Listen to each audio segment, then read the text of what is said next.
Our third speaker may not be as familiar to you as Steve or Stuart, but she has a fascinating story to tell. She is Caroline van der Plas. She's party leader of the Farmer Citizen Movement, also known as the BBB in the Netherlands. In 2021, she won a seat in the Dutch Parliament. She's a former agricultural journalist and says she wants to fight for farmers and citizens, especially those in rural areas. Caroline, over to you. Thank you. Sorry. Thanks.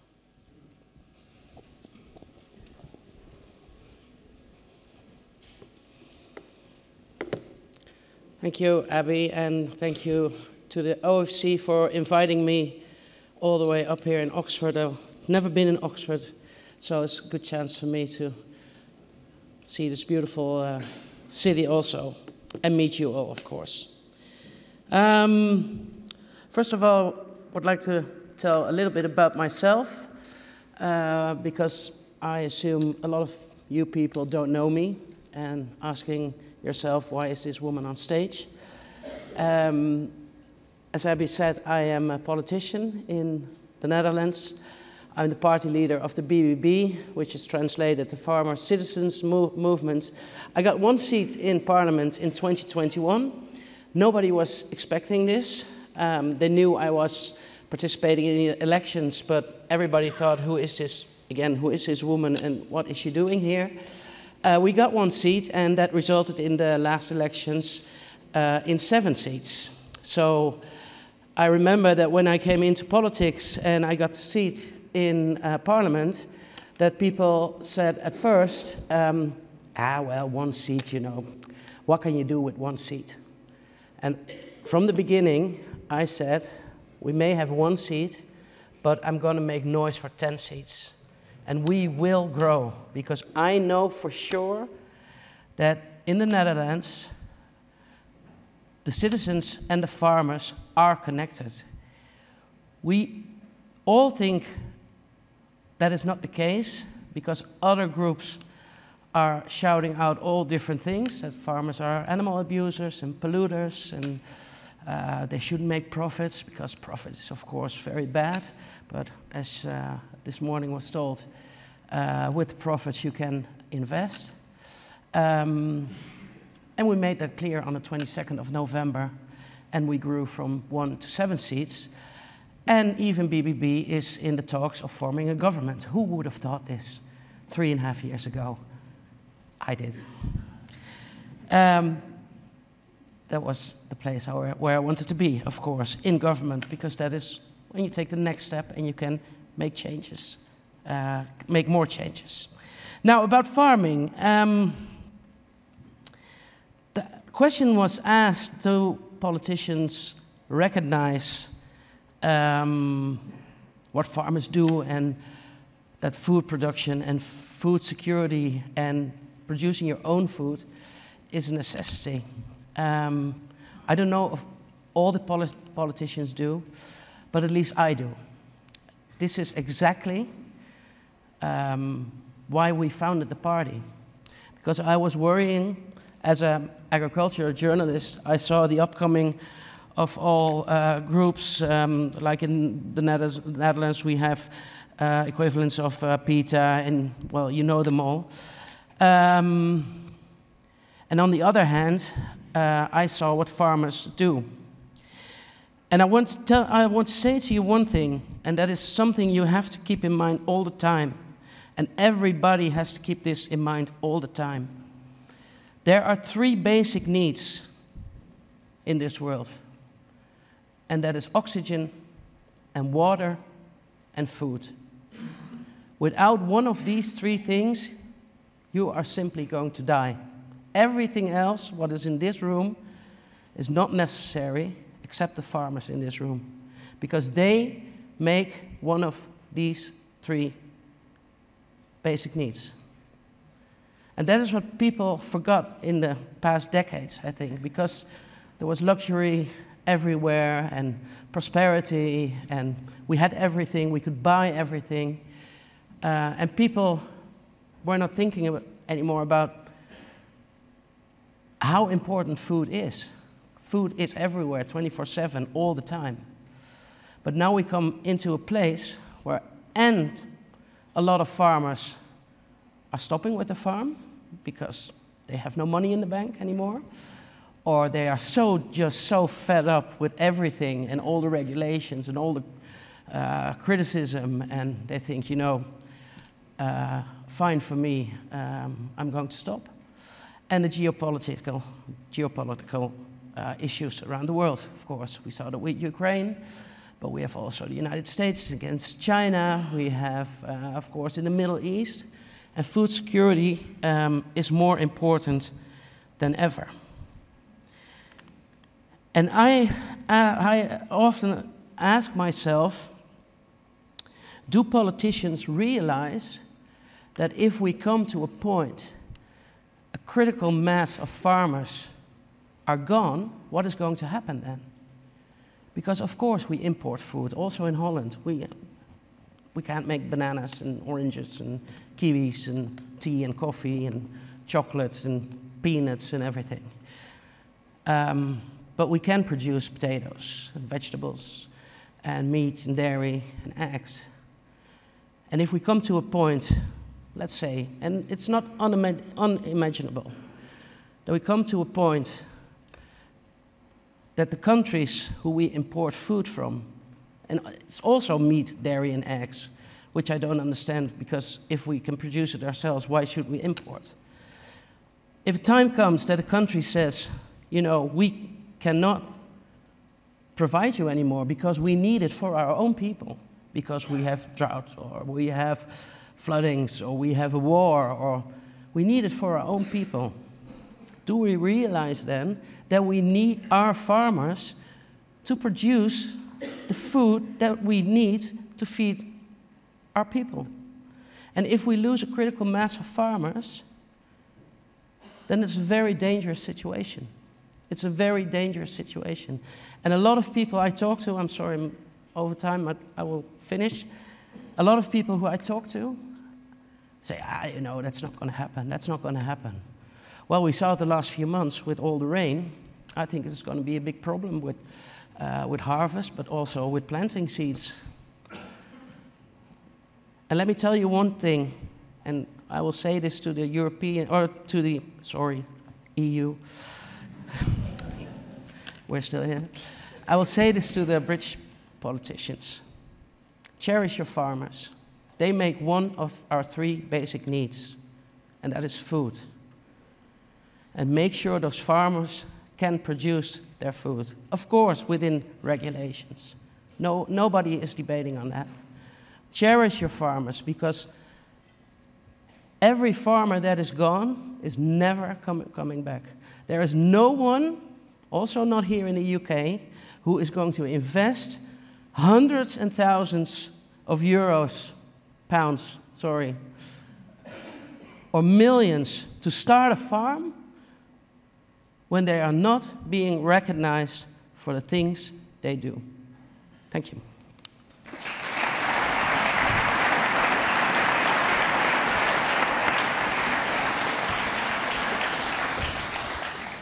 Thank you, Caroline. Fascinating stuff. We have a very limited time for questions. I might actually make the executive decision to eat a couple of minutes into your break, if you don't mind. Any from the floor? I can see we've got a very eager question at the front here. Please, can you introduce yourself? Oh, got a microphone? Sorry.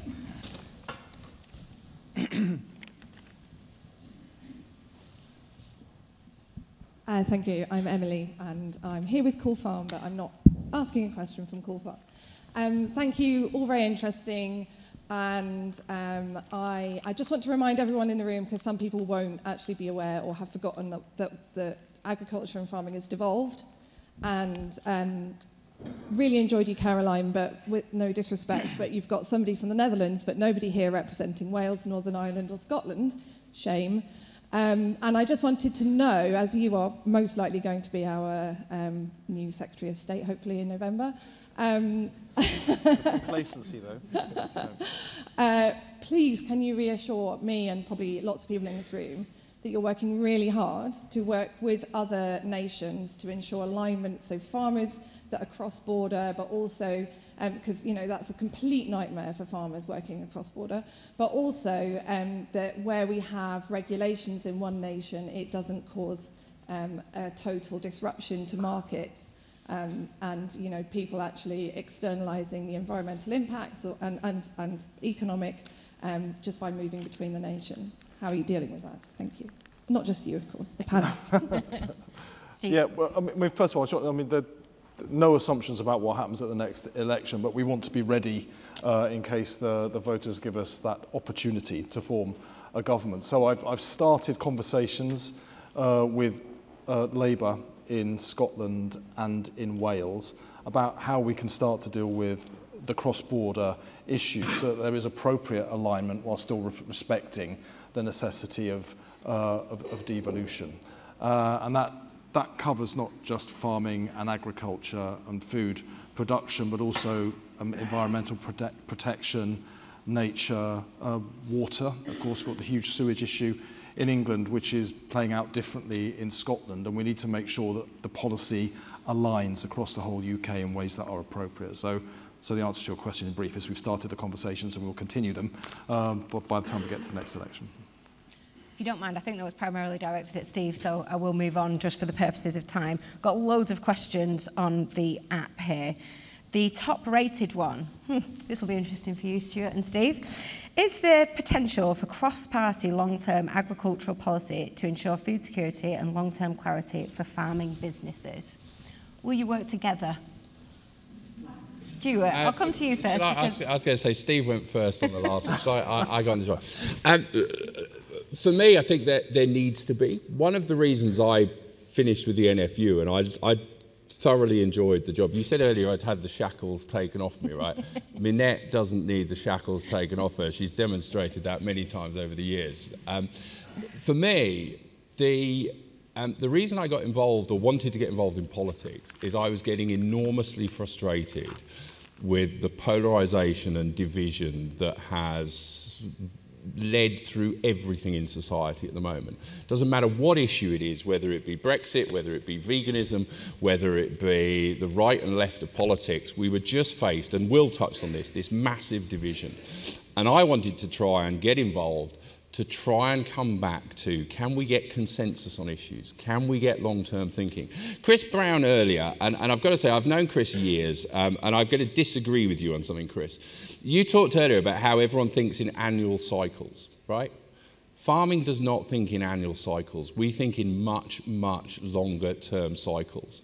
And arguably, politics needs to face into that. So I think there does need to be, now, is it formal cross-party something? I don't know. What I actually think it is there a narrative? And I touched on this about the definition of a farmer. Can we get to a point where there is agreement to farmers are the deliverers of food and the deliverers of the environment? It's not a binary choice, therefore at every election we're going one way or the other. Certainly what I see in a lot of what Steve has said, and I speak to Steve and Daniel, and a lot of what we're saying is there is a lot of common themes about where we see the future. I don't know if I saw much of that in what the Secretary of State said earlier on, but that's for another day. But what I do see is a desire amongst, I think, a new group of politicians to work better together and not to polarise everything, where Steve and I in different parties have got to disagree because we're in different parties. Where we agree, let's agree. Where we disagree, let's understand why we disagree. And let's not always just think if we disagree on 2 things out of 10, we can't work together on the other 8. Steve, do you think you can learn lessons from the other parties? Well, I feel obliged to say I agree with that, given the nature of the question. I mean, the truth is no one party has a monopoly of wisdom. And we all have to be humble enough, perhaps an unusual commodity in politics, to listen to other voices and what other people have got to say. And that's not just, members of particular sectors like farming, but even people who are in other parties. And interesting, I think, what's happening in other countries as well, because you can become so parochial if we only look at ourselves. And there's a lot to be learned beyond that. But in terms of the issue about long-term support for farming, the whole point of us trying to talk about a new deal for farmers is because of that. It's not just about, subsidising farming. I don't think farmers necessarily want subsidy. Farmers want to be supported to turn a decent profit for the work that they do. And some of the ideas that we're coming up with, like GB Energy, to harness the power of sustainable energy in our own country, so we've got more secure supplies of energy that is cheaper, then we can cut the costs of doing business for farmers, and that will help farmers become more profitable and supports them into the future. Now, if the Lib Dems want to support that, well, all to the good, all to the good. But I think we need to be looking at how we can support farming to be sustainable in every sense, not just in terms of climate, but in terms of their businesses, because it's incumbent on us to make sure that this sector survives to future generations, because as Caroline was saying, one of those 3 basics for life, we need to make sure it remains there for future lives, kids not yet born. Before I move on to another question over here, just want to bring Caroline into this discussion. What can farmers in the UK learn from you about how to mobilise and make themselves a political force to be reckoned with? The same as I said to Dutch farmers. Farmers tend to debate amongst themselves, You are not doing this right. I'm a dairy farmer. I'm a pig farmer. What good is for the dairy farmers isn't particularly good for the pig farmers. I'm organic farmer, I'm better, or all these debates amongst each other is just useless. And it's useless because you all make food. All of you make food. And how you do this for everything is a market. So stop quarreling and unite and express that message. We are your food producers. And you, dear consumer, you have the choice what you eat. If you're all vegan, we're all going to be crop farmers or fruit farmers, whatever. If you're all going to eat organic, we all be organic farmers. The choice is up to you. We make your food, we keep you alive. Stop quarreling, unite, and that's the first step, I think.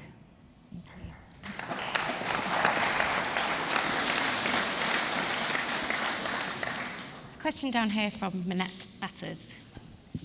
Just very quickly to Caroline, as President of the National Farmers Union of England and Wales, can I just say a huge thank you. You have not only inspired farmers across Europe, you have inspired farmers across the world as to what can be done, and you have articulated that so well today, so thank you. To the politicians that are here, Stuart, you're representing the policy role from the Lib Dems point of view. I'm really keen to know, back in 2022 on the leadership campaign trail, Rishi Sunak, the now Prime Minister, committed to a public sector procurement that would be sourcing 50% from British farms. Steve, you have outlined the same policy from Labour. We have had continual pushback since that time that government lawyers will not allow this to happen because it would not be compliant with state aid rules. So first question would be, how do you intend to overcome the pushback from government lawyers that this will not be compliant with state aid rules? And second point, the Crown commercial contract for the NHS, as an example, is set at £3.50 per day for 3 meals. How are we going to get high quality British food into the public sector for that price? Steve? So on procurement, the government is able to change the regulations itself so that we can make sure it's possible to procure food locally, as well as to meeting the higher environmental standards that we want to achieve. And I think there's a huge amount of public money that is spent on food. It seems to me insane that we're not prioritising the purchase of locally produced food with that public money paid for by all of your taxes as well as everybody's else to support business, sustainability, food production in our own country. We've all talked about food security being national security, and yet there's around £1.5 billion spent on food procurement from the public sector, which we are not prioritising enough for British producers, local producers. It's not only good for local businesses, it's good for local jobs. Since 2017, a third of all jobs in agriculture have been lost,